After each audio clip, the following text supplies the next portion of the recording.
I begin in the name of Allah, the Beneficent, the Most Merciful. I bear witness that there is but one God. Welcome to the Black Agenda here on the Street 919 FM. I am Brother David Muhammad. And over the next couple hours or so, we will be having some enlightening conversations. There's a lot to talk about. The day after Emancipation Day on this Saturday morning, August the 2nd. And time continues to fly so quickly. So happy African Emancipation Day to all of our people. And as we know, the struggle continues. We had a pretty great day yesterday. First, we were at the Kwame Ture Center for Juma. Then we visited our Muslim family on Queen Street, Brother Bilal Abdullah, the Islamic Resource Society. Spent a good time there. I then went up to the Emancipation Village at the Queen's Park Savannah. And it was a lovely vibe as usual. Of course, last week, Sunday, we did the 125 years of Pan-Africanism, and we unveiled that incredible mural, the visual image of almost 100 magnificent African heroes of both past and present.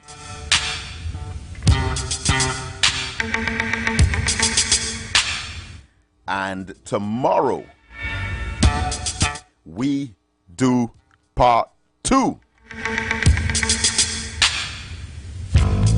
And tomorrow, our theme is Pan-Africanism from 1945 to the present. Because last week, even though we would have covered so much,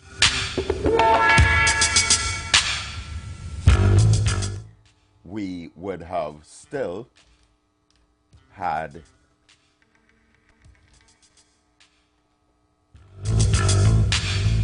we would have gotten just up to 1945 for that 5th conference, which is the one that in many ways really changed the world. That 1945 Manchester conference that was attended by CLR James and George Padmore of Trinidad, and Jomo Kenyatta of Kenya, and Kwame Nkrumah of Ghana, and W.E.B. Du Bois, first black PhD. And that was the conference where they really started discussing independence for Africa. These weren't just meetings where conscious people were getting together without results. These were history-making and life-changing conversations that resulted in whole countries getting their freedom and independence. And Trinidadians were key to the shaping of the world at those conferences. Trinidadians were central. And so last week, we basically did from 1900, Henry Sylvester Williams, up to 1945.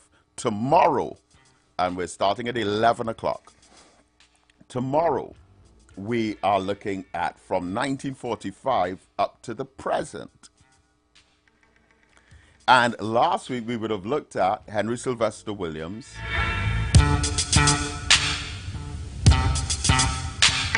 and the fact that this Trinidadian changed the world for African people. He started the Pan-African Association. He convened the world's first Pan-African conference in the year 1900. There was another Trinidadian called John Alcidor. And Trinidad's own Henry Sylvester Williams. He became the first black lawyer in South Africa, 1903 to 1905. He was one of two first black elected officials in England. He became the councillor for the District of Marylebone. He started the Colored Hockey League in Halifax, in Canada, fighting against racial discrimination against sports persons. He was a musician. He started the Teachers Union in Trinidad in 1890. But this is a man who was requested all over, just like Trinidad's George Padmore. George Padmore was offered Russian citizenship because of how brilliant he was. He lived in Russia, he lived in Germany, he lived in England.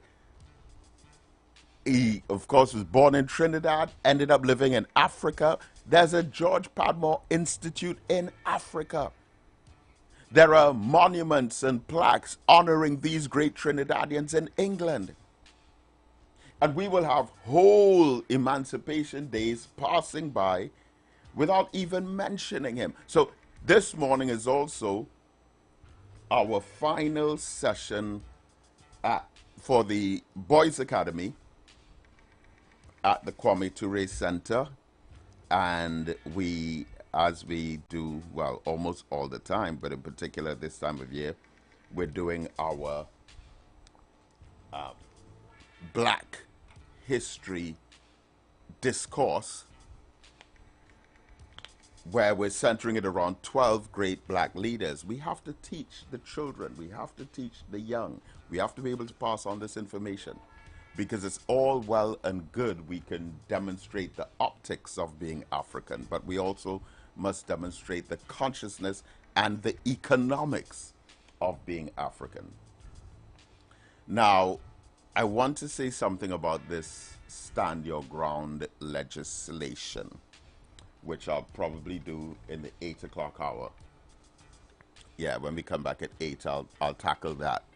But yesterday at Emancipation, and, you know, I was thinking, they had the, now again, I'm just going by what the news had said.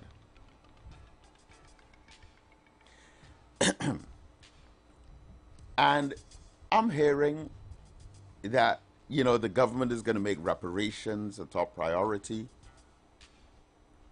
It's okay, fantastic. And I even saw the statement from the opposition leader, Sister Penelope Beckles, also mentioning reparations. Look at how far we've come. But one thing that raised my eyebrow was, according to the news, now this is what the news said, one of the 7 o'clock television news reports. They were talking about guests at the Emancipation event. And they mentioned 2 guests that the government brought in. I'm not sure if it's the government that brought them in or whether it was the Emancipation Committee. But it appears that they had some interfacing with government. One of them was a government minister in Ghana, but the other was the head or representative of the African Bank. And it goes back to this plea, this cry that I've been making with my African politicians for the last 4 or 5 years or so with this African Bank.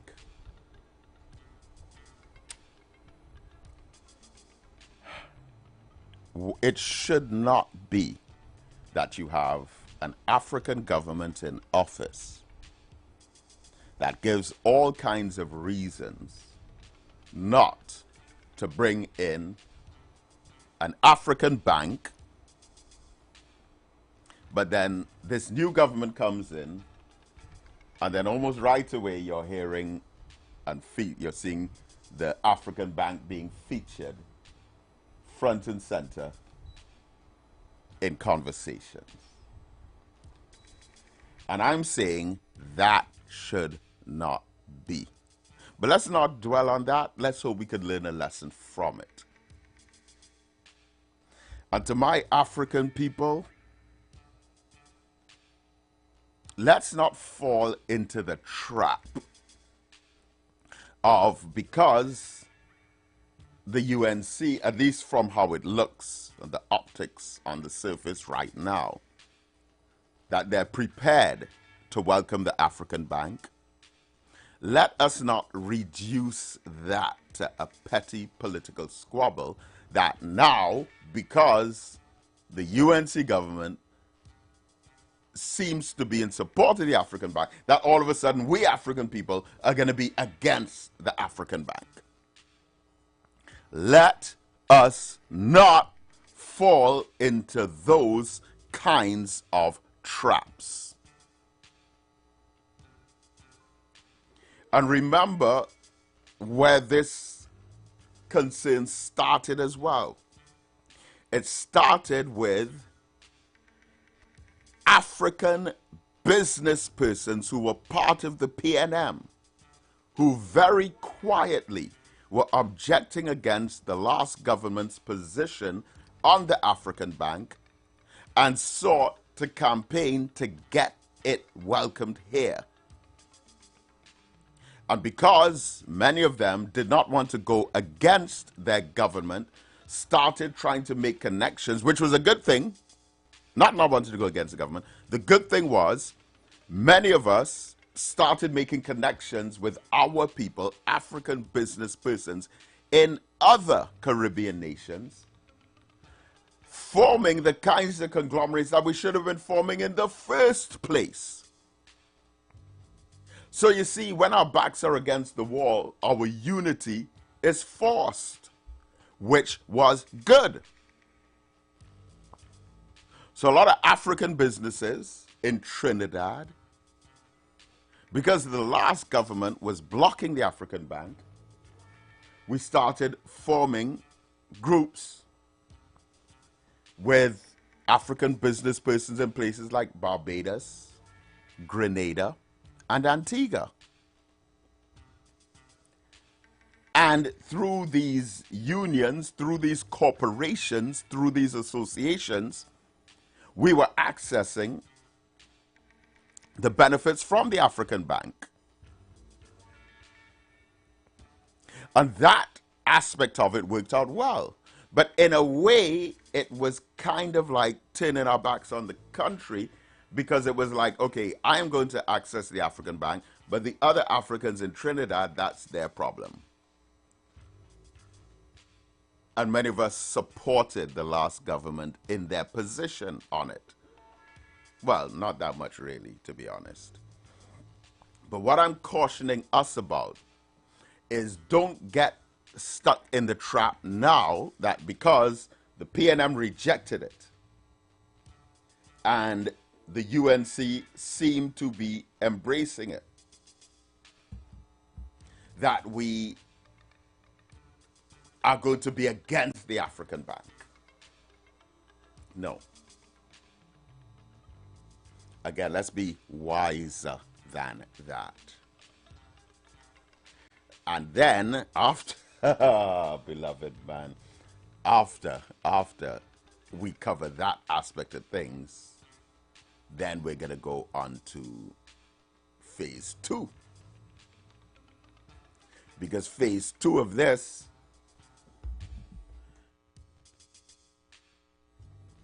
would entail the right people being connected with the bank. Because remember, under the last government, it was the Syrian bank that had access to the African Bank. The Syrian bank, through a group called the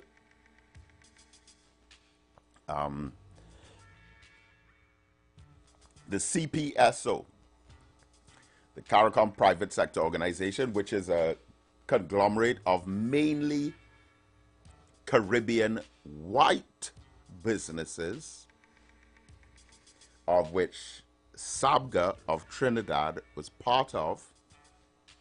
So you had the Ansa McCall Bank, Anthony Norman Sabga and Associates, who were given special economic power over all African people by the last government. Because what they did was CPSO was given CARICOM associate member status, and it was an ambassador from another Caribbean island that told me this in shame, that this group of white Caribbean businessmen were given the authority to sit in some CARICOM forums. And so they had access to the bank, but the average African businessman in Trinidad did not. So, here what I'm calling phase 2 of this operation now. Phase 2 of this operation would be, let's say that this current government does welcome in the Afri-Exim Bank, and they start in full operations here in Trinidad. There must be some kind of vigilance over who is accessing those loans. Because similar to the discussion on reparations, that when some people hear that, oh, reparations might be on the horizon, all of a sudden they know that they have an African great-great-great-grandmother. Yeah. We want to keep up that same vigilance when it comes to the African Bank, and ensure that the purpose for which it was established is respected.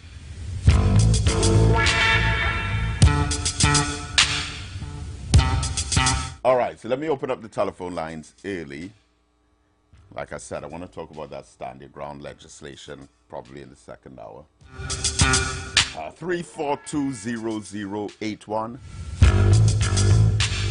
and 4665391.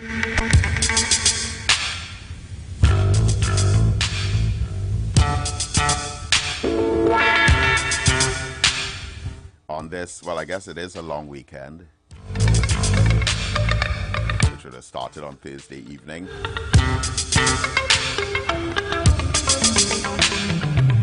And anytime Emancipation Day falls on a Friday, it might feel to some of us like a Sunday. But it was a great day. It was a great day yesterday. As always, a lot of beauty.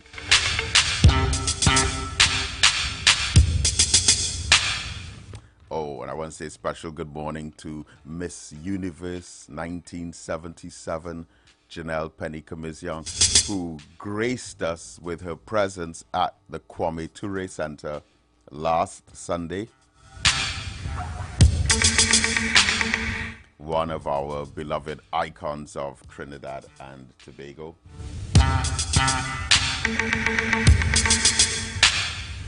And I want you to see the visual that we put up, because it would be very difficult for you to identify any faces of any of our great black heroes for the last 100 years who are not there. Everyone you can think of is there or is represented by someone else who is there. But it's such a beautiful display.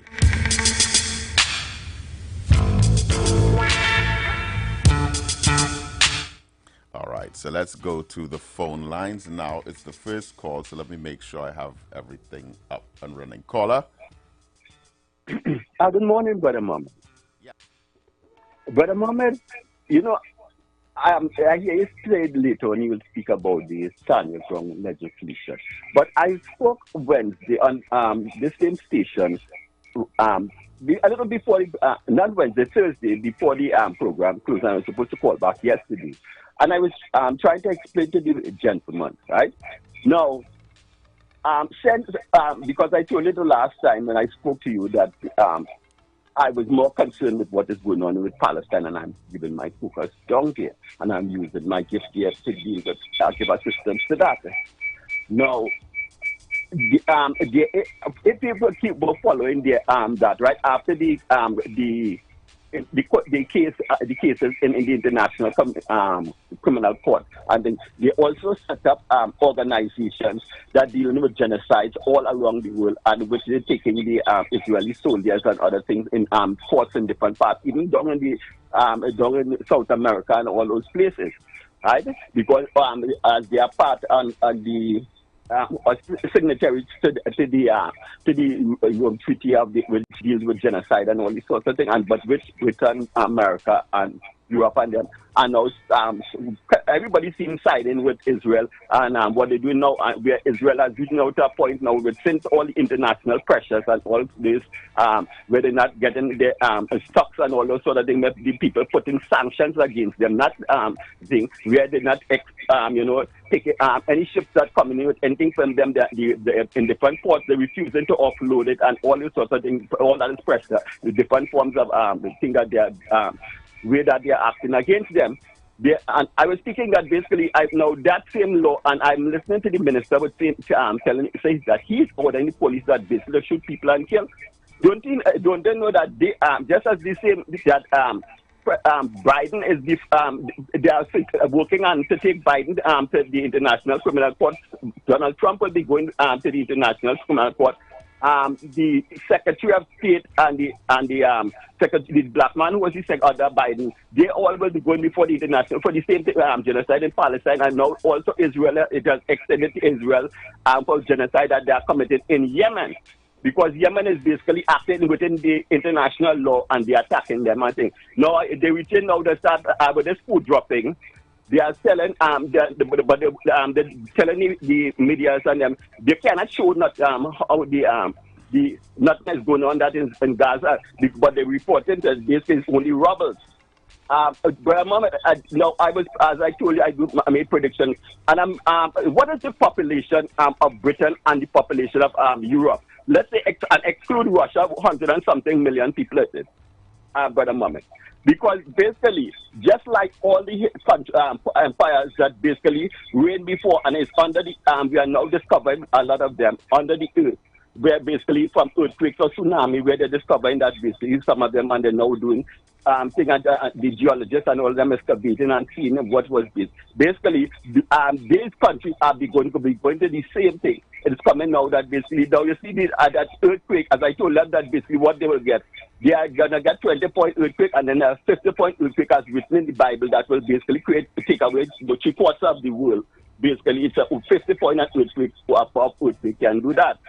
Britain, America, and I'd be sorry for a lot of the people, because you see they start and up and now there's the increase in the earthquake from the how much years recorded. Now basically you get the 8.8, and then they're having other 7 point and other after effects, and everybody's turbulent. If Palestine is going to bring the destruction of America, Britain, and they don't want to basically deal with the dog Israel and call the shock dog off and stop the genocide and taking the people and talking about their holy land and their promises. They are not. Everybody know that they are not the Jews that written in the Bible or the Israelites, because the black people are the people who are the Israelites that is written in the Bible. So basically, because they are the only people who sought us for 400 years and scattered all over the earth. But since it is, as I said, Brother Mohammed, they doesn't want to listen, and they believe that they are empires and they have power. They would get because I was speaking about also, as I said, a genocide, and they are also done start already with this government taking note of all the what they're crying on with. So they will end up in the International Criminal Court if they survive, because basically there's also prophecies that basically trouble is going to start befalling all of them, and you see they start off with Annie Roberts and how much of them destruction will start taking them just like that suddenly. all of them, and the supporters and the thing for the conduct, as I said, for BC who deal with race, have racist thought, all of them would be wiped off from the earth. That basically says it cannot good and things with separation of the time. So we are looking and taking on all their speeches, all what they're posting, and all these things are collected because that's what they use in the International Criminal Court. And it's the same thing that is basically start collecting and them deal together that basically they want to go into genocide and talking about. You all of a sudden, you want to come and be given all these guns that to people. We are basically all are bringing illegal, you're trying to make it legal. And then all are still trying to attack David West and all these other people are trying to throw these cases and things. Okay, let's see. You all have it. They had a grand plan, and let's see if they can escape these. What is basically going to take them? But a moment, simply as that. But a moment, I looked on and listening. All right, thank you, thank you. And there's a lot to unpack out of that discussion. Like I said, we will at least I'll address my part in the 8 o'clock hour, but let me get some more of your responses. Caller, good morning.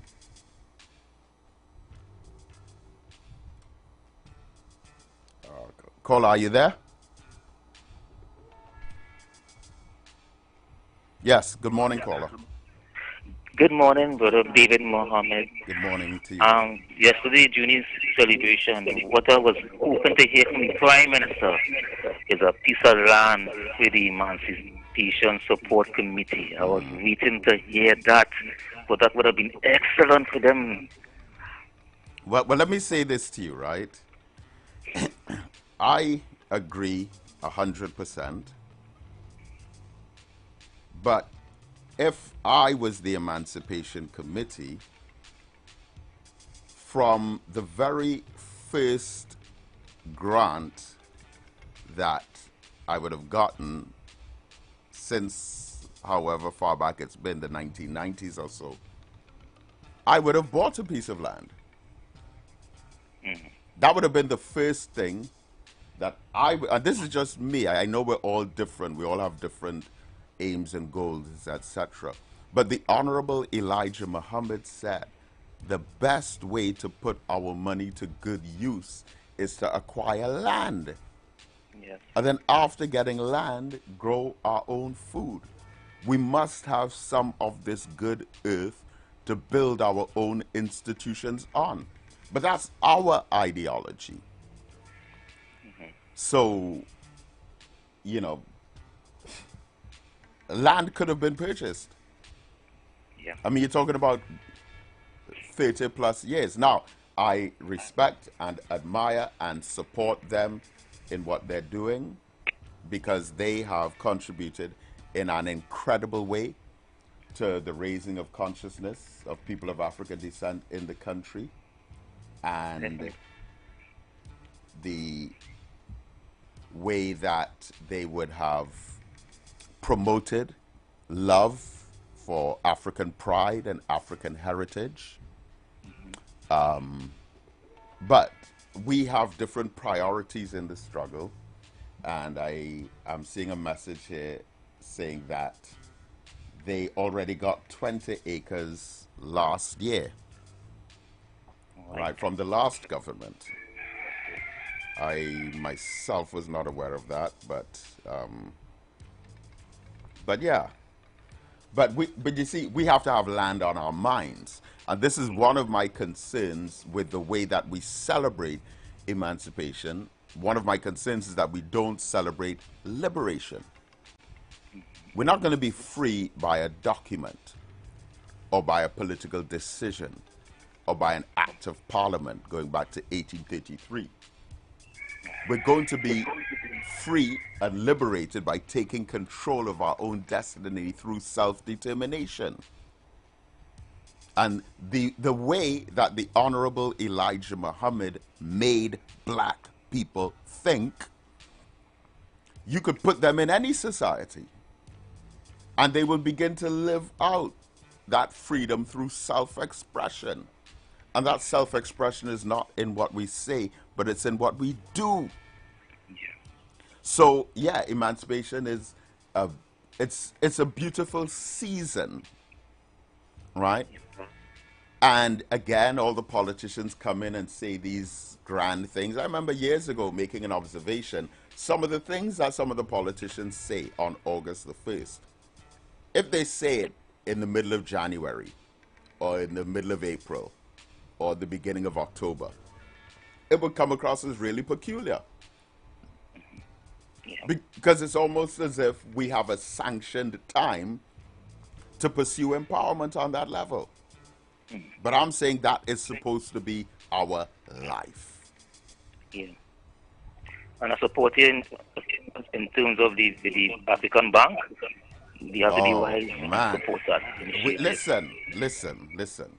You see that African Bank and issues of reparations and all these concerns. We have to be so vigilant. Yeah. We have to be like watchdogs. Because there will be those who will, and again, we also have to be mindful about us being used. Like, don't be surprised if all of a sudden someone calls you up and says, hey, would you like to be part of a business project that we have going on? And you might think, oh, this sounds good. This sounds really good. Of course I'd like to be a part of it. What do I need to do? What's my role? How much money do I need to invest? No, you don't have to invest. Okay, what? Do I have to find a location?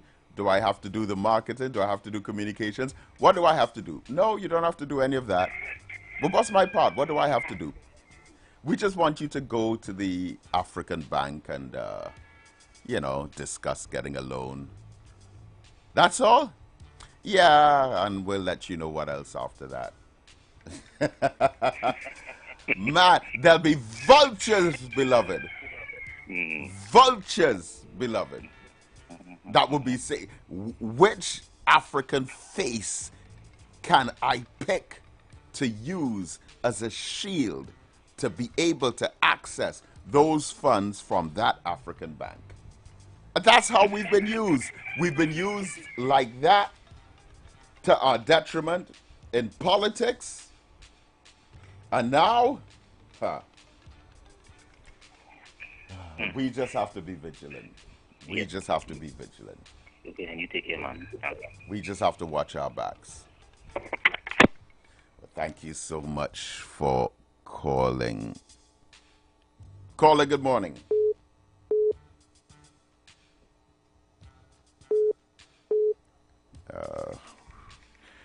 Yes, caller. Good morning, Dr. Mohammed. Good morning. Greetings. I was listening to a program. Yes, what I want to say is this morning, every year the Emancipation Committee does get money to run the program, right? Now, my thinking is this. They could have bought a piece of land, right? Or even though, since Eric Williams days, there's African government in this country, African Prime Minister in this country, and they could have gotten a piece of land before the African Emancipation Committee asked Dr. Rowley for land. He asked for marijuana. He asked for marijuana, something to destroy the country. That wait, I'm sorry, sister. Hello? Who did you say asked for marijuana? The Emancipation Committee requested Kwambo Holy Name. He asked for its emancipation a few years. Right, beloved sister, I think what you're saying is... it is not wrong. I just observe everything. Okay, but... And then Dr. Rowley said, But wait, before we move on from that, did you say that they asked for marijuana? Yes. Okay, so I'm putting it to you. Right, I'm putting it to you that is clearly a mischievous misrepresentation of what they would have requested. That, madam, is not true. Let me tell you something, I didn't say that. Dr. Ma'am. Raoul said 4 3 to 1 person. Ask anybody. What does that Ask all have the to do with African people. emancipation? That is what he asked for. Who asked for that? Oh my gosh. The African name is in Okay. Pakistan. No, what? Ma'am, The head of listen, the listen. Emancipation Okay, Committee so- of 2 years ago. Ask your All right, African. so, ma'am, at this point, I will discontinue this conversation. However, if I am corrected and it is verified that what you have said is true, then I will apologize to you. But I cannot permit you to proceed with such a claim, which sounds really ridiculous, the way that you're wording it. You're making it sound like they had a choice between land and something else and they wanted marriage. There's a whole slew of implications there, and I would even go as far as saying that that sounds slanderous. So I will discontinue our conversation on that for now until either you can correct what you said or I could apologize to you for me being wrong. But I will discontinue that conversation from there. Caller, good morning. Blessed morning, David Mohammed. Greetings. Salam alaikum. Walaikum salam. Dave, Emancipation Committee, Frank Campbell and them, what did they do for the 40-something years to uplift black people? They didn't get a piece of land. I have Zakia on some program here that she was crying for a piece of land. And Okay. now that they're asking this government now to give them land and bring the Epstein Bank here. And then the blackest man who sees the blackest man, he open the Epstein Bank to uplift the black brothers and sisters. What do you think about that? And that going to look real disgusting and sickening for black people. So, in fact, if I remember correctly, even before the election, I remember saying that it would look really terrible if the last government does not bring the African Bank, and then a new government comes in and does bring it. It would raise even more questions about the last government. But moving on from that, I am saying we have to properly manage and be vigilant about how this introduction would take place. We can't be naive about it. We can't. So, yes, we're happy. Yes, we would celebrate. Yes, we would be elated over the fact that an African bank dedicated to empowering African business would be coming in. But we also would need to be mindful about others who might have their eyes on that prize. David Mohammed is a true left freedom fighter, teacher, everything. But he's a man who really love your black people and them, you know. But they don't stand up at you and fight with the one. Because I hear you lobbying for that bank for the last 9 years. You and Harvey Boris. Yeah. And they didn't deny with the bank and all them lobbying now for this government now to lobby with the Epstein Bank to bring the bank here. They're lobbying for land with this government here. For the last 9-10 years, they lobby with the government to give them land. I hear a woman say they get 20 acres of land. I want to find research that and let me know I'm starting with Mohammed. I look so still blessed. All right, my brother. Blessings to you.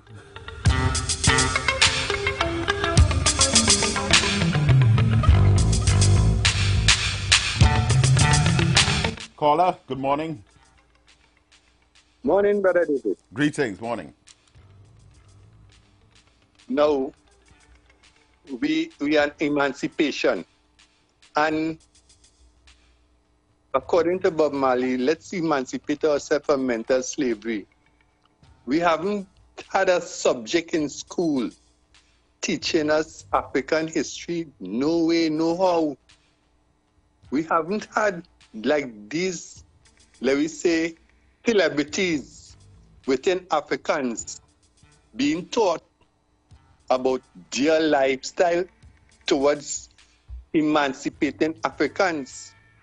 I hear a guy last night calling out names, a whole list of names. I didn't hear Haile Selassie. I might have missed it. And I'm sure you would not have heard. There's certain, you see, this is another issue, brother. Sorry to interrupt. But no, you go ahead. Okay, look again. One black man, the Honorable Elijah Muhammad. His name wasn't No, except and you mentioned. won't see it. You won't see it because Elijah Muhammad's philosophy for black people is that they must be in control of their own economics and in control of their own education, that we must own land, grow our own food, chart the course of our own destiny, and establish our own sense of self-determination. He's not just telling you about the history of what happened in the past. And it's the same with Minister Louis Farrakhan today. We're not about tourism and sightseeing with Africa. We're about reconnecting with Africa. And that I deal with black minds, you know, Brother David. Look at this last thing the last government did. Taking the 25 acres of land from Trinbago to make a cricket academy. Instead of leaving it with the Trinbago to establish a Pan City and establish businesses and everything within on that piece of land, you want to give them rights and road. Yeah, I to hear do you. what? But my brother, listen, I'll have to ask you to call back in the next hour because we have the ads on us, but you're making some brilliant points. We'll be right back. You got bills to pay, and so do we. Let's go pay some bills on the street 919 FM.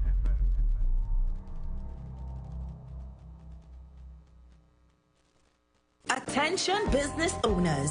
Are you looking to reach a vast audience and boost your brand's visibility? Then look no further. The Street 919 FM is here to help you shine. With over 170,000 followers on our social media platforms, our radio station is the perfect platform to showcase your products and services.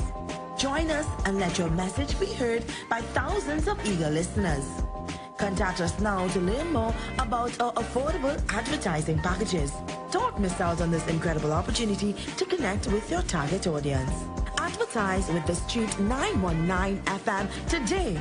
For more information, call 399-5959 or 384-2232. The views expressed are not necessarily the views of the management of the Street 919 FM. The time is now 8 a.m. This time check is sponsored by Lambeau Credit Union. Always here for you. We rollin' big when the jackpot hit. We rollin' big when the jackpot hit. We rollin' big when the jackpot hit. Play way fast cash, that is the fit. We rollin' big. Fast cash and play way take win. No extra spend, just vibes and luck. Play way and fast cash turn up. We rollin', yes we rollin' big. Fast cash and play way take win. Mega mix or monster pick. Jackpot from 10,000 quick. Jackpot starting at $10,000 have now been added to NLCB's Playway and Fast Cash games. Wager on Playway Mega Mix or Fast Cash Monster Draw for a chance to win the jackpot after every draw. Don't miss out. Visit NLCBgames.com for details. Players must be 18 or older. Please play responsibly.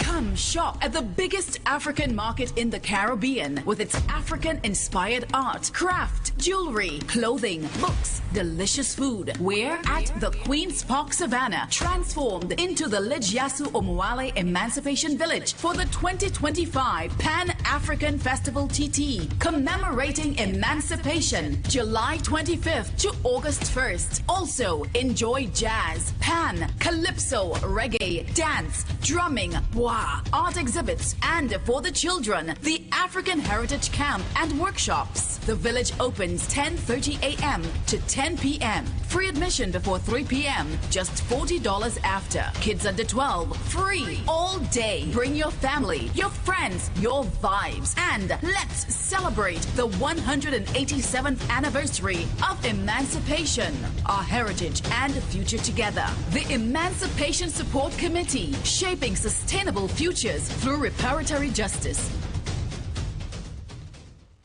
Light up your weekends at Vibes Nightclub, Tobago's hottest spot. 3 epic nights of music and energy await every Thursday. Karaoke Thursdays. Kick off at 8 p.m. with free entry. Grab the mic, unleash your inner star, and sing all night. Beers on special for $10, 2 Campari for $25, and giveaways for the best singers. Every Friday, Limers Fridays. Kick off at 8 p.m. with free entry. Vibes with your crew and enjoy beers on special for $10, 2 Campari for $25, and 2 White Oak for $25. Every Saturday, Raw Saturdays. Everything goes, nothing but good vibes. Free entry and an all-star DJ cast to bring the vibes. Vibes Nightclub is where Tobago shines. Join us Thursday, Friday, and Saturday for music, fun, and unforgettable nights. Don't miss out. Your weekend starts at Vibes. Blessings in the wonderful name of our Lord and Savior Jesus Christ. You are invited to listen to the Final Hour broadcast heard every Monday from 12 midnight to 5 a.m. in the morning on The Street 919 FM radio. Hear my mom, Pastor Helen Garcia, and myself, Pastor Valentine Garcia Jr., preach the Word of God to the elderly, youth, and children. We can be contacted at 629-0113 or 623-8444. The church is located at 26 Prince Street in Port of Spain. We look forward to you joining us. God bless you. As my life I lay it on the altar, as my life. Looking for a safe and relaxed professional massage therapist and nutritionist? Look no further.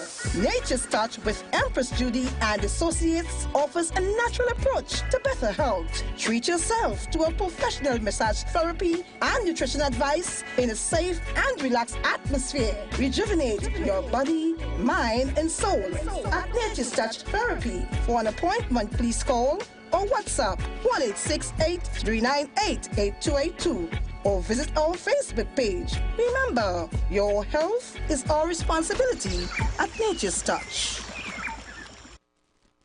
Planning your Tobago getaway? Choose the highest Google-rated car rental company on the island, O'Neill Auto Rentals Tobago. Located just minutes from the A&R Robinson International Airport, at O'Neill, we pride ourselves on being the most tech-savvy car rental company in Tobago. Our process is 100% digital. No paperwork, no long lines. From easy pickup to seamless returns, renting a car in Tobago has never been simpler. WhatsApp us now at 1-868-361-1042 to book your vehicle. Don't forget to mention promo code RADIO2 to receive a 5% discount on your rental. Send a WhatsApp message to 1-868-361-1042 today. That's 1-868-361-1042. O'Neill Auto Rentals Tobago, the easiest, most reliable car rental experience on the island. Vehicle availability is subject to change. Driver must be at least 25 years old and have a valid driver's license to book. For more information, visit www.rentalcartobago.com. Share the live. Share the live. The Street 919 FM on Facebook and Instagram. Share the live. Iowa George on Instagram. Share the live. Iowa TV and Street TV on YouTube. Share the live. The Street 919 FM.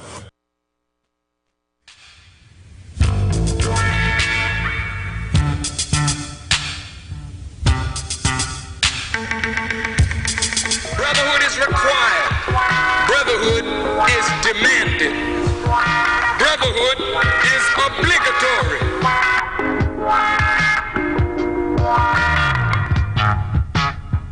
Black man, get up. Black man, stand up. Black man, you better listen. So there's a need for brotherhood. Black man, get up. Black man, stand up. Black man, you better listen. Black man, get up. Black man, stand up. Black man, you better listen. Brotherhood is demanded. Black man, get up. Black man, stand up. Black man, you better listen. Brotherhood is required. Brotherhood is demanded. Brotherhood is obligatory.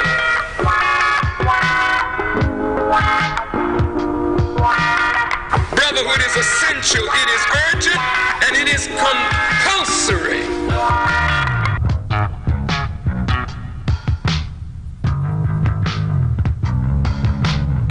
But the time demands brotherhood. Whenever the dominant white society fears for its economic future, racial tensions are always aggravated. The aim of Almighty God is to bring the black man and woman together. The aim of Almighty God is that we, no matter how divided we have been in the past, must experience unity in order to gain the success that we seek and the progress that we desire. There is no way that a divided people can build a future.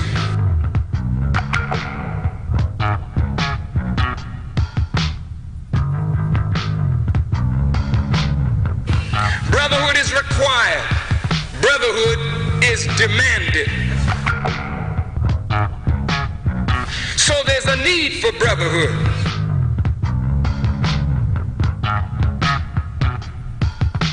But if you walk the earth proud and arrogant, you never learn your lesson because you think you already know. And how the hell could you know and be in the shape that we're in? How can there be any brotherhood if there's not even the honoring of a word? Black man, get up. Black man, stand up. Black man, you better listen.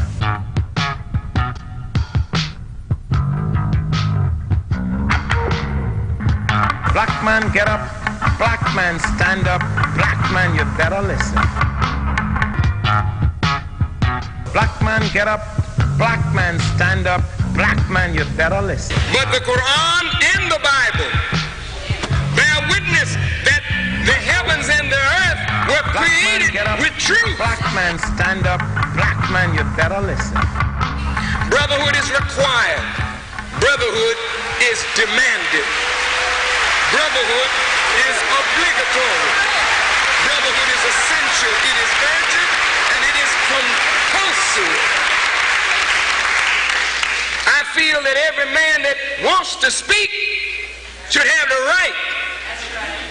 And if you think you know it better, get on up and get on and do the job. But if you don't know what to do, and all your mouth is able to do is condemn and criticize, but you have no works to show the rightness of your philosophical adherence,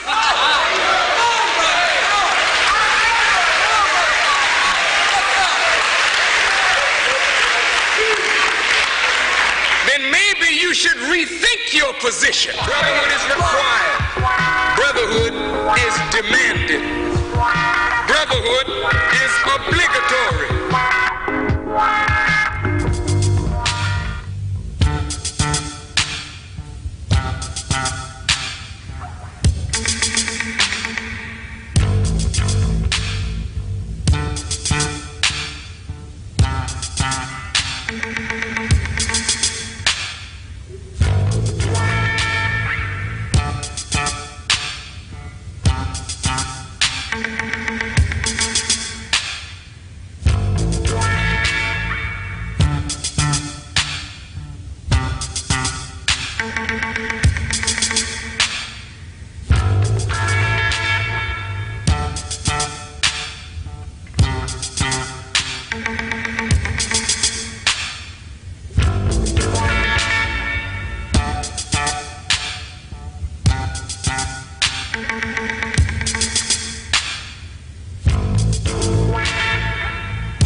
Welcome back, family. And welcome to the second hour of the Black Agenda here on the Street 919 FM.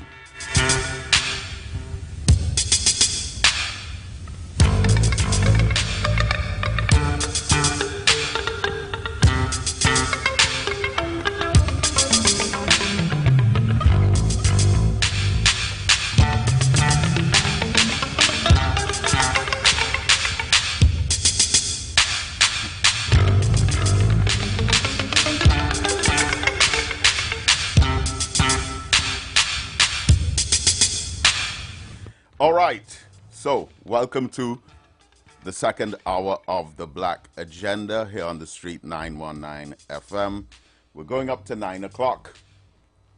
Reminding you that tomorrow, Sunday, August 3rd, at the Kwame Ture Center, 11 o'clock in the morning, we are dealing with part 2 of that topic on 125 years of Pan-Africanism, in particular from 1945 come up. There are too many great black achievements, too many magnificent accomplishments that we not only need to know about, but that we have to be connected with. All right, now,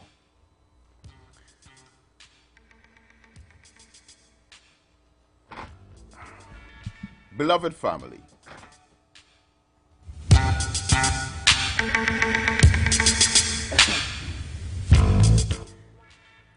I want to say something on this issue of the Stand Your Ground legislation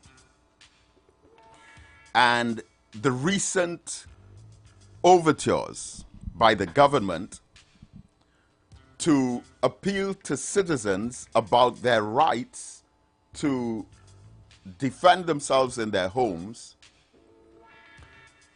even when it may come to taking the life of an invader or an intruder.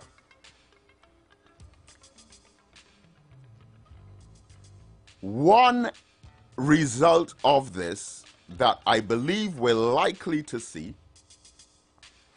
is that with the Stand Your Ground legislation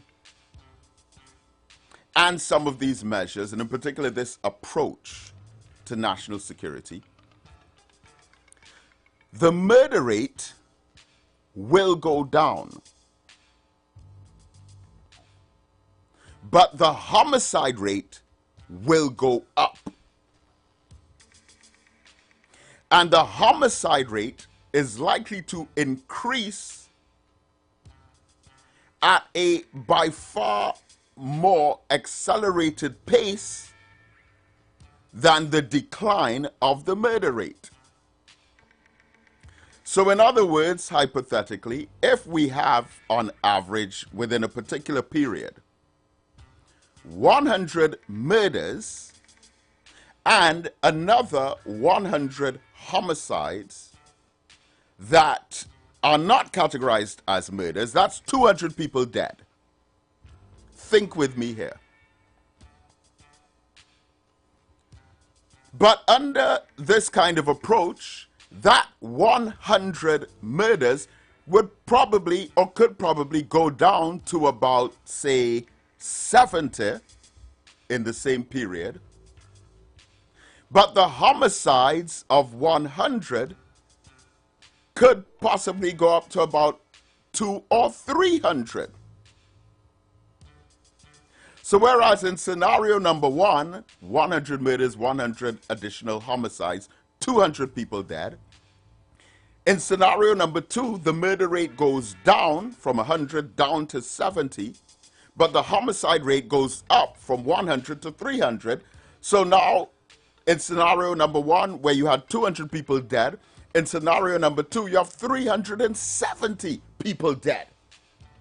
Now, if it is all about the optics of crime statistics and the visibility of the appearance of how a government is dealing with or treating with the crime problem, then we say congratulations.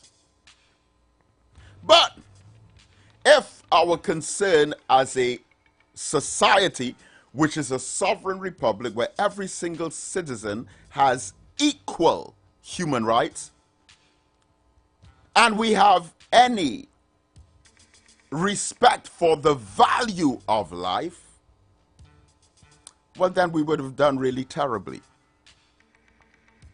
And it brings back to mind, and it seems to be linked and related to another statement that was made that honestly, beloved, hurt. And this is when I heard an official in government say, words to the effect of that the rights of the prisoners are secondary to the rights of the rest of the population. Wrong. Wrong. When it comes to human rights, there is no individual, whether it is a prisoner, a peasant, or a pawn, or a king, a ruler, or a chief, all human beings have the same human rights. And under no circumstances does any respectable, legitimate, or credible legislation governing any sovereign, independent, or republican society apportion different measures or degrees of human rights to different citizens. When it comes to civilian issues, there would be variations in that based on your current status as a custodian of the state. But you cannot say that the rights of prisoners are secondary priority to the rights of other civilians. That is putting us on a pathway towards destruction as a society. Listen, as soon as you start to throw out that kind of message to the general population and they begin to ingest those kinds of ideas subliminally, and then they start to evaluate their own place on that chain of human worth or hierarchy, that's when you get rebels against the state. Beloved, that's what they did to us during enslavement. Remember the slave registry? They had octroon, quadroon, mulatto, and metzi, courtesy, sambo, and they would measure the texture, complexion of our skin color tone and the hardness and coarseness of our hair, and then place human value on each of us based on how we look. Now you're coming with a system where you're basing human value on individuals based on their status in the legal system. Do you realize the slippery slope that you're going down there? Because what you're really saying is, okay, you want to start off there? Look at where it leads to.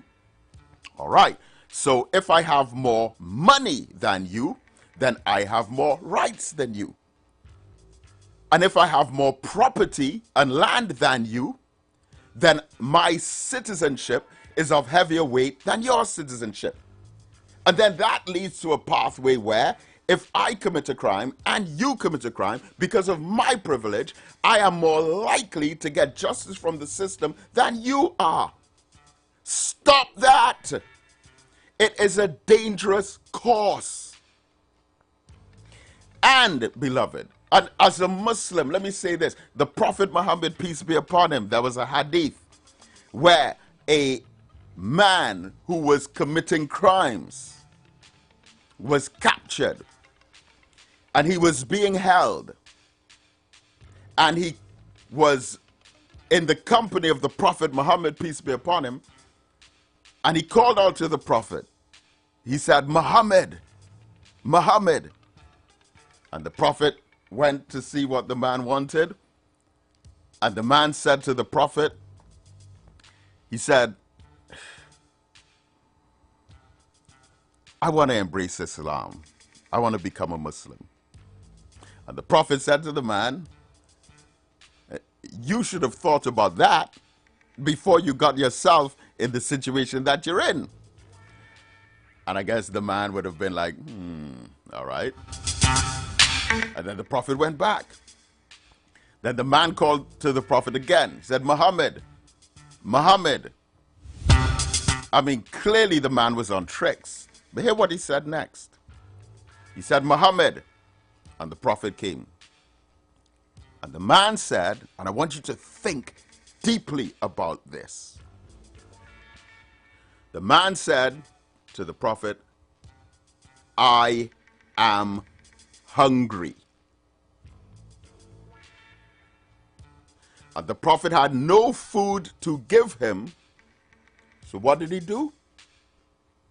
He set him free. there was no consideration whatsoever that, well, you are a prisoner, therefore this human right of food, clothing, and shelter is going to be denied from you because of the crime that you commit. No, beloved. That's a legislative matter in which your human rights are still preserved. And all this talk about it's not the prison is not the Hyatt Hotel, and if you go there you should expect to, it's not like that. That's not how a society works. Now, the other aspect of this that I want to address is within the Stand Your Ground legislation, there are these conversations around shooting first, killing someone, and then asking questions later and answering questions after. And you're getting this overtone where members of the public are being told, look, you go ahead, kill them, and don't worry about it, you will be okay. And listening to some of the government representatives, it is as if they're encouraging with a kind of braggadocious confidence that you could go ahead, it's all right, go ahead, kill them. And the courts will pay, because it's better to, oh my God, I didn't want to repeat it. Now, what I want to look at here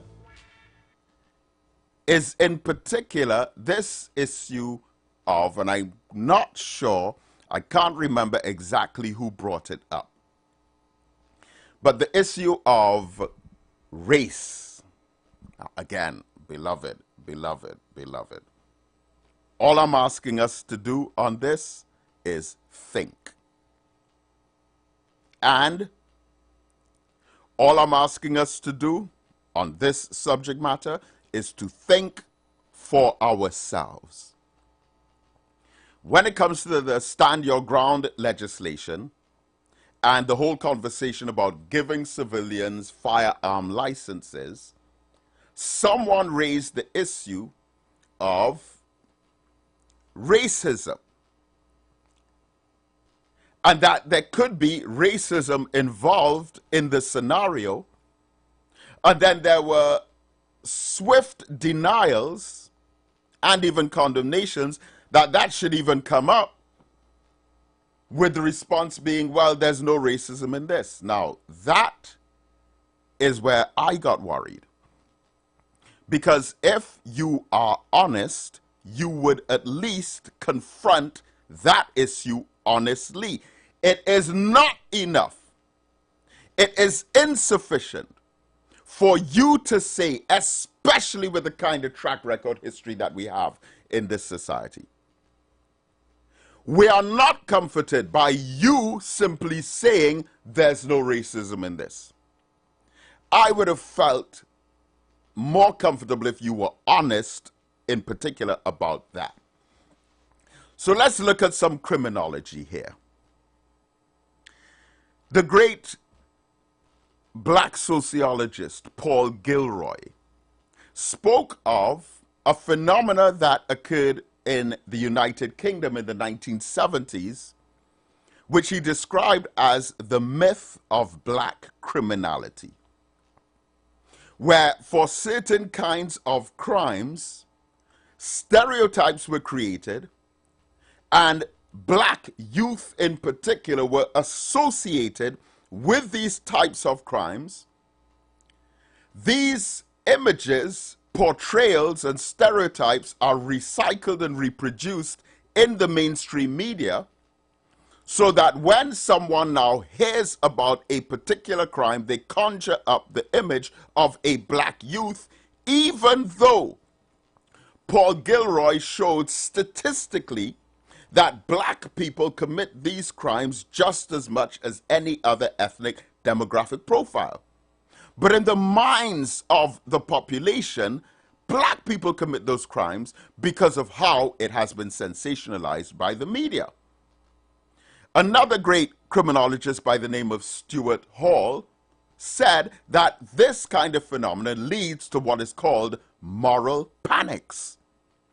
Whereas even in the absence of particular kinds of crimes being committed, there is the fear and over concern of such occurrences taking place, which leads to a hyped up caution and an over hyped up or amplified request for over policing of those individuals who fit the demographic of those who are stereotyped to commit the kinds of crimes that are in question. So here you have innocent segments of the population who are being imagined to be fitting within particular categories. Another study by Sampson and Phillips, 1992, noted that racist victimization tends to be ongoing over time with repeated instances of abuse and harassment interwoven within periodic incidents of actual cases, where once you set in motion any kind of racist perceptions of criminality, it is almost like a wrecking ball that continues and it plays persistently on the mind of the individual who's doing the judging. Then you had the Macpherson report of 1999, which showed the depth of institutionalized racism against black youth within police forces. Phillips and Bowling, another study, 2012, noted that there are often allegations of oppressive policing of black youth, including mass stop-and-search operations, paramilitary tactics, excessive surveillance, armed raids, police violence, and deaths in custody, and a failure to respond effectively to allegations and charges of racism. Now, the real problem here is that every time these events occur, they reinforce the stereotypes in the minds of the ignorant. Another sociological study by Lee and Young acknowledge that police often act in racist ways that results in the unjustified criminalization of black youth. For example, they note that over 90% of crimes known to the police are reported by members of the public rather than discovered by the police themselves. Under these circumstances, even if the police do act in discriminatory ways, it's unlikely that this can adequately account for the statistics on the way that black youth are treated within the system. Now, we have no shortage of cases of young black men being executed arbitrarily, extrajudicially by law enforcement, and these men were innocent, and the officers who killed them were never brought to justice. This has become part of our culture. Now you have that kind of scenario existing within a system where civilians are being empowered with the same degree of arbitrary decision-making on the spot, so much so to the point where all someone has to do is say, I felt afraid. I feared for my life. I thought I was in danger. I saw him as a threat. Now, think of all of those criminology studies that I just mentioned, from Paul Gilroy to Stuart Hall to Phillips and Bowling to all of the labeling theory ideologies of people like Howard Becker. All of these studies show us that racism exists and stereotypes exist when it comes to gun crimes, victims, perpetrators, and suspects. And you, in your dishonesty, are just going to say, well, no, there's no racism here, and not even address any of that, which I'm sure you know about. And now you want me to trust you? Sorry. Can't happen, beloved. If you were honest enough to say okay, it's true that under many circumstances, black youth are profiled, stereotyped, and considered to be suspicious even when they're innocent, and this might be a factor that can come into play if an armed and untrained civilian is in possession of a firearm and they see a stranger who fits the description of those who are stereotyped as being criminal. It could be, and there can be a heightened increased likelihood that such a person can end up being an innocent victim. If you're not even going to acknowledge that and just try to throw at us, well, there's no racism here. Yeah, like y'all are so holy and righteous that there's no racism here. No, beloved. Answer those kinds of issues honestly first, and then we can talk. But the way this is going about now and all this thing about who has more rights than and all that, that's quite toxic. And it's sending the wrong messages to the rest of the society. And again, we have in our history, and I don't even want to call the names of anyone, but we have enough African businessmen who have been in business for years in Trinidad and Tobago, who have applied for licensed firearms, who have been denied persistently. And we also know, we don't think, we're not guessing, we're not assuming that most white people in this country who apply for firearms get those licenses, even when there's even less of a justification to many of the African businesses who have much more of a credible standing to receive such. So we know how the society is. Who do you think you're talking to? Teenagers who don't know the history of the early 2000s, the 1990s, the 1980s, and the 1970s? We've come a long way. We've observed this system in motion. And again, there's no shortage of case studies either. Do you remember the nephew of former government minister Kevin Valley, or Kenneth Valley, I think his name was, who went to visit a friend in central Trinidad in a district called Felicity. Someone saw him, assumed that he was there up to no good, perceived him as a threat, and killed him. He was going to visit a friend, nephew of a sitting government minister at the time. To the best of my knowledge, the person who killed him never spent a day in prison. But again, think of what might have been in the mind of the individual who did the shooting. And again, look at the external optics of it. Indian community, young African man visiting. There may have been some of those who would have felt he should not be there, so they killed him. And this was before the Stand Your Ground legislation.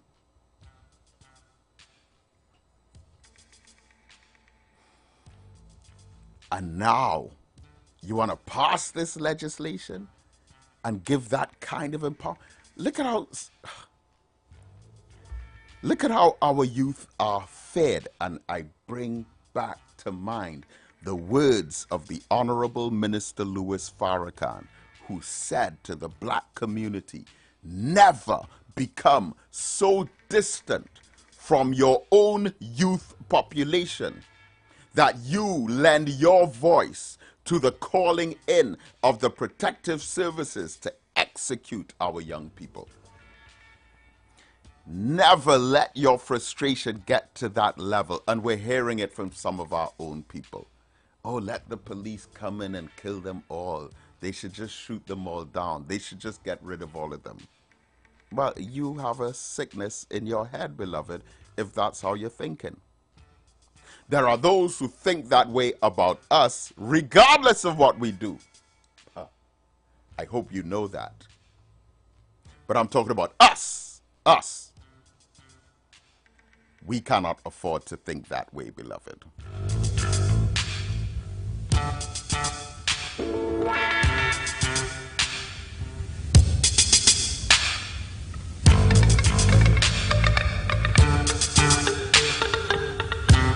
But let's go back to the phone lines. 3420081 and 4665391. Caller, good morning. Good morning, good morning. I'm listening and I'm hearing that human rights has no face, no race, no circumstances. So to crime. Crime doesn't have no face, no race, no circumstances. And so to that fear. Fear has no race, no face, no circumstances. It has to do with your individual thoughts at that particular point in time. So kindly explain to me how the race factors into that. Thank you very much. Okay, thank you. I didn't get you too clearly, but I got the gist, I believe. Thank you for calling. Caller, good morning. A pleasant morning, David. Oh, very nice and loud and clear. Good morning. Yes, yes. You know, the other day I called you and I asked you, when you talk about young African youth going in June into the UNC, and I asked you a question how bright they are now today. Look at this, eh? Look at it. And you know what's sad? They were sad by that. Now, this is not no game. This is racism. That I always tell you. And I ask you, which slave master you prefer, the Indians or the Syrians? Let me tell you something. It has nothing to do with white people. No, Mama Irina. It has to do with the Indians. The Indians want to kill black people. Just like how black people want to run into them to beg them. The Indian in this country, the Hindus, for that matter. And all right, okay. Well, I'd prefer if you are less general about it and maybe refer to specific ones who are thinking that way rather than it coming across like the entire group feels that way. Brother David, let me tell you something. Let me tell you how I listen. No, but do you understand what I'm saying, though? Yeah, I hear what you're saying, but I like to generalize. You know why? Yeah, but generalization but hear me first. Sensible. Hear me. I want you to hear me. Mm-hmm. The reason why I'm doing this, and I just love to generalize, because I want them to come out and defend themselves. I mustn't defend them, saying it's not all of them. I don't like that. I like them to come out and defend themselves and say, it's not me. It's so. I love them to do that. And I think, I like how you say don't generalize, nothing wrong with that. But at the same time, they must come out to defend themselves. Because look how they really want to kill black people. They ask for your vote to kill you, And you was on the radio preaching for them. Wait, stop. Say that again. You was on the radio preaching for them. Preaching for whom? For the UNC. Okay. When you came out and say, and I challenge you, listen me, hear me, when I challenge you and I ask you how right they are. If they could ignore racism, look, this highest form of racism. Wait, stop. No. Please point out what I said that, in your opinion, came across as support for them. Because you're very inaccurate in your statements from the way you started, and now you're continuing. As a matter of fact, you just got a bit worse. So please verify. I'm giving you an opportunity. I should cut you off for just lying on me. But I'm not going to do that. I'm giving you the opportunity to explain what you just said. But David, I'm African. I don't like to lie. No, well, you're lying right now, but I'm giving you the opportunity to prove that you're not lying. Explain. What did I say? Well, let me tell you what you say. Yeah, when I call you and I challenge you, you say, you have not me, you say. I heard you on the radio saying that it have you, according to your knowledge, when you went to Jack Warner building up in Tunapuna, and you say, if I see young, white, black people is heading into the UNC in drones, young, bright black people, Yes. you on the radio saying that, Right, Nothing. right. Which did happen. It's an observation. Right, go on. Right. Go on. I ask you, I call you out there and I ask you, I challenge how bright they are because they're ignoring racism. Tell me what part of that are you lying about? Wait, okay, so if I would have referred to young, bright African people, I would have probably been referencing young people who are graduates out of tertiary level institutions. Well, so it's not for me, hold on, it's not for me to deny someone their qualifications simply because they're unable to make an observation of something that's happening in the society. Okay? So if, for example, a young person has a university degree, and that young person has not noticed certain other things that are happening in their society, I cannot revoke their university degree because I am dissatisfied with how they perceive the society. So please continue with what I said that to you was supporting the government. When you make a statement like that, you know what you're doing? Wait. So is that the statement you're referring to? Yes. Okay, well, if that is the statement you're referring to, then I may not be able to refer to you as a liar if that's your perception of the statement, but I would say that you're slanderous. That's a very mischievous thing to say, and it's also very, very, very ignorant. I don't see you as being an ignorant person, but what you're saying is mischievous and slanderous. And in fact, I think you know better, so technically it's lying. And the way you started off this conversation was already in poor enough taste.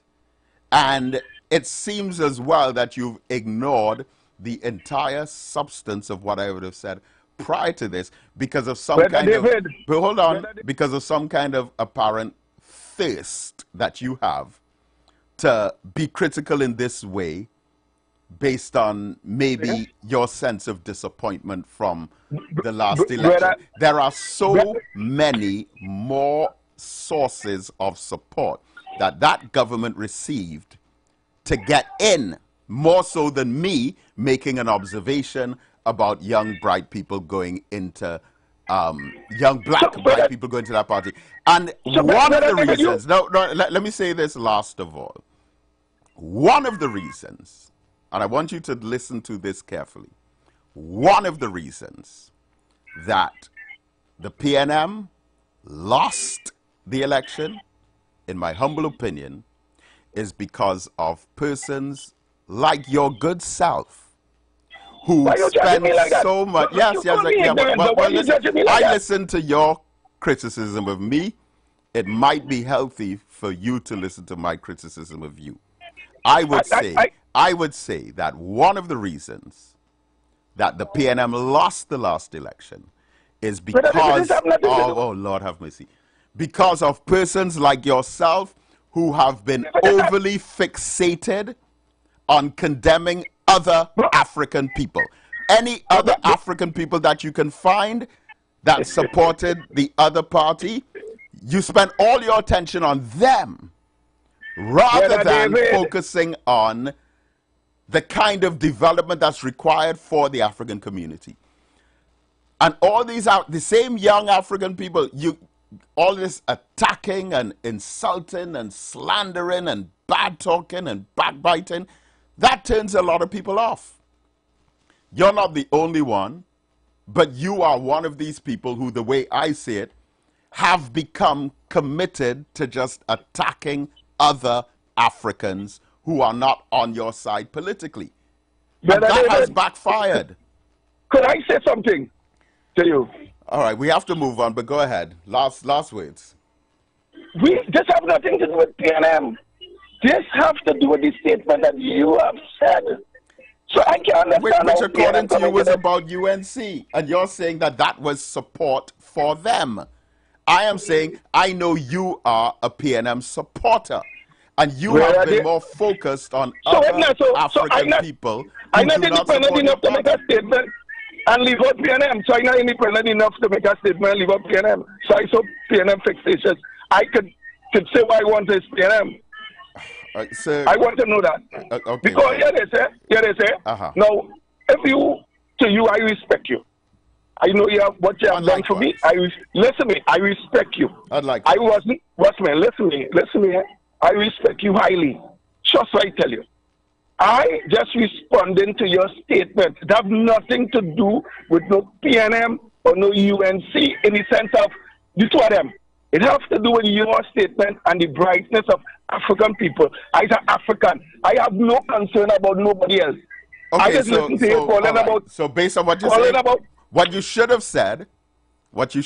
said was, Brother David, when you referred to these young African people as bright who were joining the UNC, Brother David, you were wrong in describing them as bright because they were unable to identify or recognize cases of racism in the society. That's what you should have said. But instead,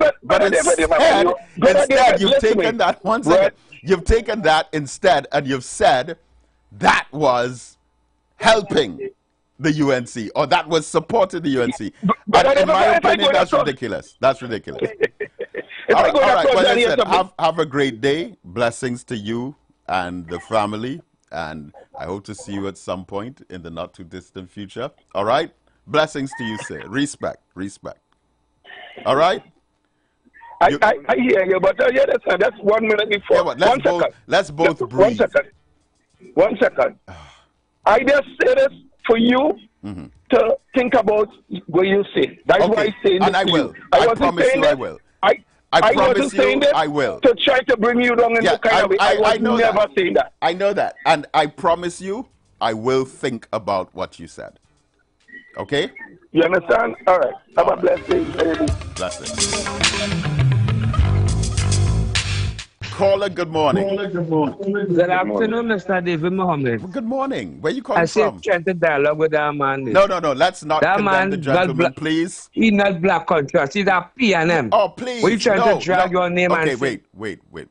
Let's not. Let's vote for the UNC. Let's not go back. Look at the good work you be doing, Mr. David Mohammed. To uplift your black brothers and sisters down in the East West corridor down there. Appreciate it. They must come out to help you. To flip the young black brothers and sisters, but you're talking about the stand your ground law. Well, shoot. Right, let's focus on that. Let's focus on that. Falling. Yeah, kill them out. And we black brothers to dying out.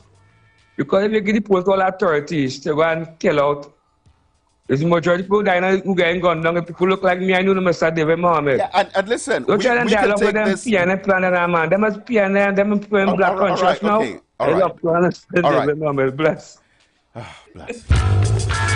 But let me make this point. This conversation can go so far in so many different directions beyond just killing. And here why I say this as well. Because there was a case, and I'm collecting some data on similar situations. Do you remember during the pandemic where there was a rule or law put in place regarding social distancing? You had to be at least a certain amount of meters apart from other people. 15 young black men, 15, were arrested and all placed in a tiny cell where they were inches apart. I think the social distancing rule at that time was you had to be at least 2 meters apart from anyone. And they arrested 15 people for breaking that rule and put them in a cell where they were about 6 inches apart. Now, who's going to step in and correct the person who would have made those arrests under those conditions? But clearly they weren't arrested for breaking the social distancing, even though that's what was on paper. They were arrested because they were protesting for Black Lives Matter. So you see how it goes. Good morning. Good morning. Yes, sir.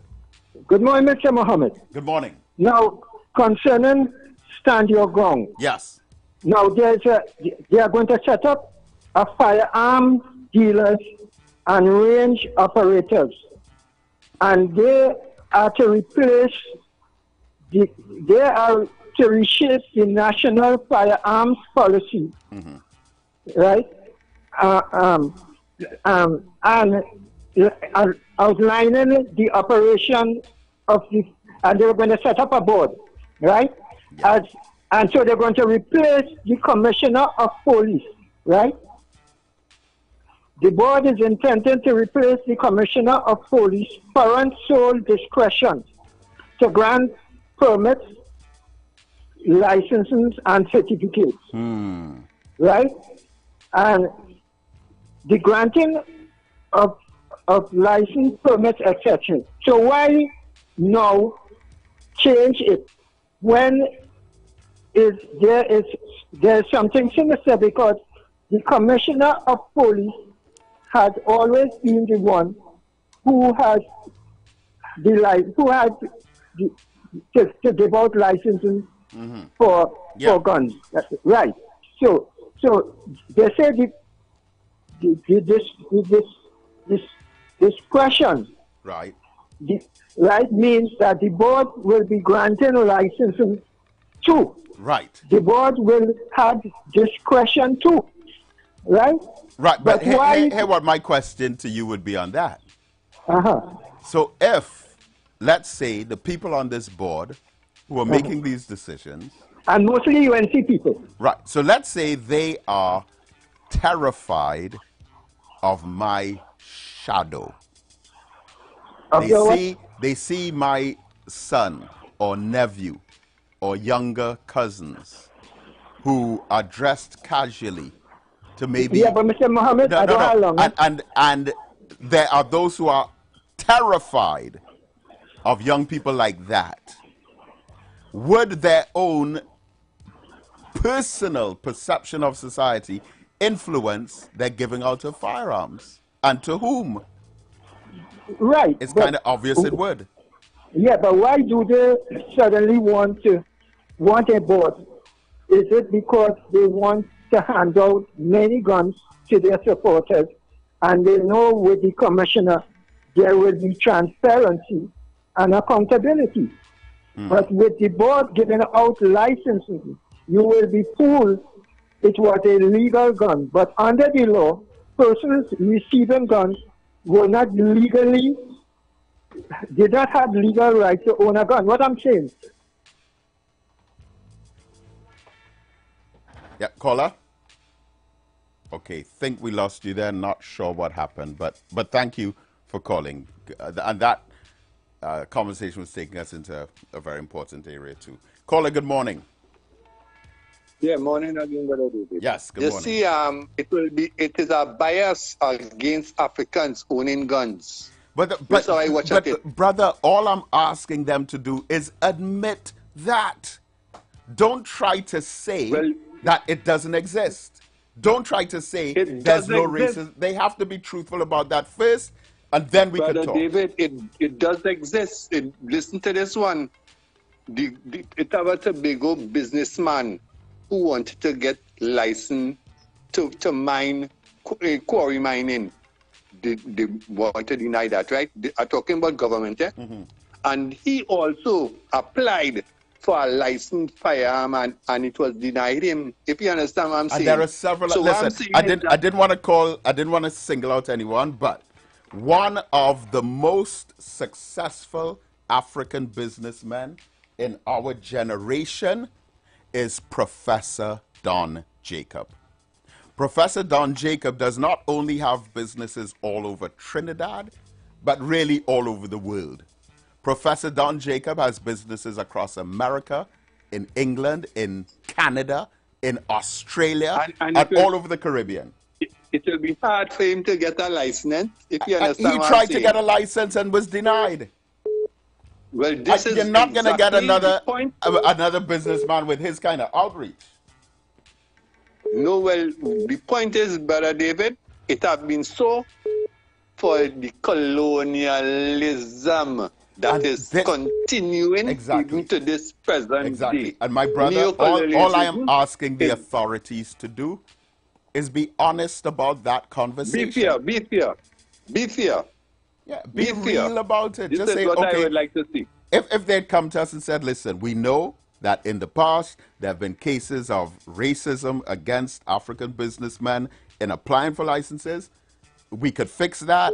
And also on terms of suspects and young black men being profiled as being criminal when they are not, we will deal with that too. But don't come and tell us there's no racism and everything is fine. That's where the problems are. And that's where you lose my trust. You understand? Thank you very much, brother. Thank you, my brother. Thank you. Well, beloved family, so happy Emancipation. Again, we're still on the weekend. Remember our Emancipation lecture tomorrow at the Kwame Ture Center, 11 a.m. It's going to be a really powerful one. Pan-Africanism from 1945 up to the present. These are solutions, family. Stay tuned to The Street 919 FM. Assalamu alaikum. Are you looking to reach a vast audience and boost your brand's visibility? Then look no further. The Street 919 FM is here to help you shine. With over 170,000 followers on our social media platforms, our radio station is the perfect platform to showcase